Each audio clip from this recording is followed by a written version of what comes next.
Olá, sejam muito bem-vindos a mais um vídeo da Safras TV. O meu nome é Gabriel Nascimento, sou repórter aqui da Safras News e hoje eu converso com o consultor de Safras e Mercado, especialista em trigo, Elcio Bento. Olá, Elcio. Olá, Gabriel. Olá a todos que acompanham a Safras TV. Vamos lá, então, antes desse nosso bate-papo aqui, eu gostaria de convidar os nossos espectadores para que se inscrevam aqui no canal de Safras e Mercado no YouTube e também para que assinem a plataforma Safras através de safras.com.br.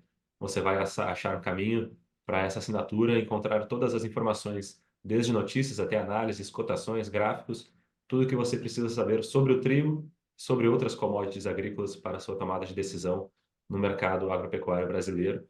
E hoje nós vamos falar aqui de trigo. O Elcio é uma pessoa super capacitada para falar de trigo, um dos maiores especialistas desse Brasil. Nós vamos conversar sobre essa entre-safra, que não é nenhuma novidade, né? Um período de pouca movimentação, de pouca oferta disponível. Mas eu gostaria de saber, Elcio, a partir de que momento esse cenário de pouca movimentação deve começar a mudar aqui no Brasil? Então, Gabriel, tu falaste bem, a gente está no momento que quem precisa comprar, mesmo assim, está cauteloso, comprando aqui, como a gente fala, da mão para a boca, tá esperando que a gente tenha um retorno da oferta de safra nova para, como se espera, ter preços mais vantajosos. E aquele produtor que ainda tem esses lotes, que são poucos, mas ainda existem lotes de safra velha, também demonstram inflexibilidade, mesmo quando a gente olha para a paridade de importação e vê um certo encurtamento do espaço para a elevação das cotações, esse produtor ainda acredita que a gente tem um bom período ainda de entre safra.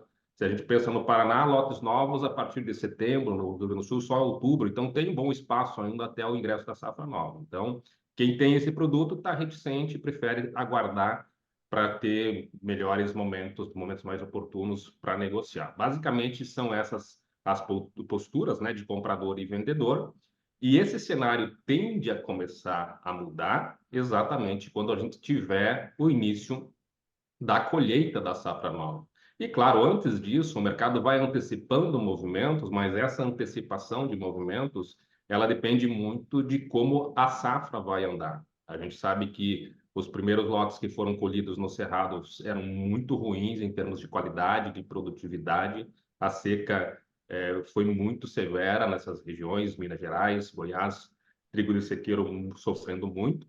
E mesmo no Paraná ainda há necessidade de ocorrência de chuvas, especialmente no norte, no eixo de produção que corta o estado, saindo da região mais norte de Cornélio Procópio, passando por Campo Mourão, descendo até Cascavel, um pouco mais ao sudoeste também Francisco Beltrão, são lavouras que precisam ainda de chuva para consolidar uma produtividade. Então tem muita incerteza. Mesmo aqui no Rio Grande do Sul, que a gente está com o plantio um pouco mais atrasado, as lavouras têm sofrido com a escassez de luminosidade, pouco sol, então tem muita incerteza. Para a gente ter um retorno da comercialização, a gente precisa que nós tenhamos, enfim, precisamos de uma confirmação de que a safra vem e vem dentro de uma normalidade, sem grandes perdas, como aconteceu no ano passado. Uhum. E outro fator que influencia, principalmente nesse momento aí de incerteza e de pouca movimentação interna, é a questão internacional, né? Os preços em Chicago, principalmente, estão bem abaixo do que vinham operando nos meses anteriores, estão em níveis aí próximos a 2020, né? Então, o mercado tá operando num novo velho patamar. Como é que isso influencia e o que que a gente pode esperar para esses próximos movimentos aí? Esse é um dos o mercado internacional é um dos pilares para a nossa formação de preços internos, e talvez seja isso que tem levado os compradores a saírem, a ficarem menos agressivos no mercado, porque a gente teve uma movimentação muito agressiva. Se a gente retorna para final do mês de abril, a gente teve uma elevação de 35% em menos de um mês, quando você começou a falar de uma quebra de safra russa. Depois a produção começou a entrar no hemisfério norte, a gente teve os Estados Unidos vem colhendo uma safra, a melhor safra desde 2020, então é uma safra que não é uma safra gigantesca, mas é uma safra com boa qualidade, com boa produtividade, e aí as cotações começaram a cair. E a gente vem buscando cada vez pontos de suporte. Qual que é o limite para esse suporte? É difícil a gente precificar exatamente. O que a gente pode falar com certeza é que nós estamos num momento sazonal de ingresso de safra. Mais de 80% do trigo que se colhe no mundo vai ingressar nos próximos meses, está ingressando desde o final do mês de maio, e até setembro vai ser um período de contínuo ingresso de safras de primavera e de inverno, e depois de primavera no hemisfério norte.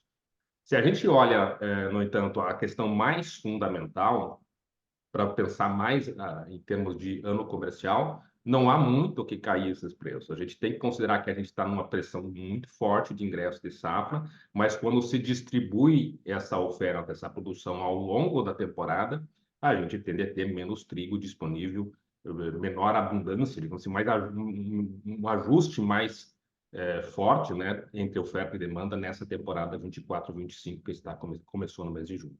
Então, veja assim, os preços estão num ponto que deve estar muito próximo do suporte, porém, no curto prazo, não tem como a gente imaginar uma reversão de tendência de forma mais acentuada, porque está entrando muito trigo. Basicamente, é isso que vem acontecendo no mercado internacional. A tendência é que mais um mês ou dois de fraqueza nas cotações, e aí, a partir disso, o mercado começa a recuperar e encontrar um preço mais dentro da normalidade para o quadro de abastecimento, o quadro fundamental da atual temporada. Uhum. Isso, de alguma maneira, coincide com esse prazo para o início da colheita aqui no Brasil, especialmente, né, no Paraná, que seria esse um mês ou dois. Ou seja, quando os preços voltarem a se recuperar no cenário internacional, aqui já vai ter uma outra pressão de queda pela entrada da oferta. O que a gente pode analisar a partir disso, além da questão climática da safra brasileira, o que o produtor, o comprador tem que estar atento nesse momento, considerando essas variáveis aí? Sim, como a gente tem o trigo não é um mercado que seja tão evoluído em termos de mercado futuro, e isso faz com que os movimentos sazonais de ingresso de safra acabem impactando mais no caso aqui do Brasil.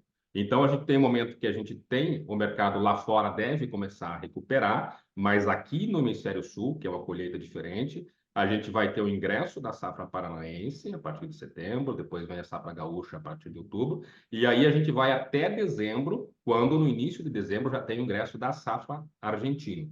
Então, se a gente tem um certo alívio da questão internacional, global, no hemisfério norte, em termos de abastecimento, é exatamente o momento que internamente, aqui no Brasil, a gente começa a ter maior pressão de ingresso de safra. Então, essa pressão, claro, ela depende muito de como vai ser a produção. A gente viu ano passado, por exemplo, quando o Rio Grande do Sul quebrou, mesmo no período de safra, os preços inverteram ali em setembro, quando deveriam estar caindo, engataram uma tendência forte de recuperação. Depende tudo do abastecimento interno. Aí a gente retorna para aquela nossa lógica de formação de preço sobre três pilares. Um é produção interna. Você tem muito trigo internamente, vamos trabalhar paridade de exportação, vamos ter que jogar trigo para fora, menos para baixo. E aí a gente tem a questão do câmbio de mercado internacional. Então, quando a gente tem ingresso de safra no Brasil, dentro de uma safra normal brasileira, a gente não deve ter refresco, né, em termos de pressão sobre os preços. Por isso, eu considero que cotações ou negócios de safra futura que estão sendo, bem verdade, muito pouco realizados, negócios que a gente tem, por exemplo, a 1.300 no interior do Rio Grande do Sul hoje, são negócios que o produtor precisa começar a pensar em escalonar a venda e começar a montar um preço mínimo nesses 1.300, porque a tendência de queda no início da safra ainda é o principal vislumbre que a gente tem nesse momento. Muita coisa pode acontecer, mas aí é especular. Dentro da atual realidade de precificação, os negócios de safra nova que estão saindo em torno de 1.300 no Rio Grande do Sul, até 1.400 no Paraná, são negócios para o produtor começar a aproveitar. Tá certo, então, Anso, te agradeço aí pelo teu tempo, pelas informações. Antes da gente encerrar o vídeo, eu refaço e reforço o convite para que o espectador assine a plataforma Safras, inscreva-se aqui no canal de Safras e Mercado no YouTube e também faço mais um convite aí para os cursos de Safras e Mercado que estão sendo ministrados online, né? Então, portanto, amanhã, no caso, esse vídeo aqui publicado no dia 17, no dia 18 de julho, a live de arroz, que vai estar disponível aí no link aqui na descrição. Entre 17 e 18 de julho, curso presencial de comercialização de milho e soja. Então, quem já se inscreveu já está participando desse curso. E na próxima semana, um curso online de análise fundamental, gráfica, mercadológica de açúcar e etanol, nos dias 25 e 26 de julho. Também o link na descrição. Então, fica aí esses convites. E repasso aqui novamente o agradecimento, Elcio, pelo teu tempo e pelas informações. Obrigado, Gabriel. Obrigado a todos e até a próxima. Um abraço, até a próxima.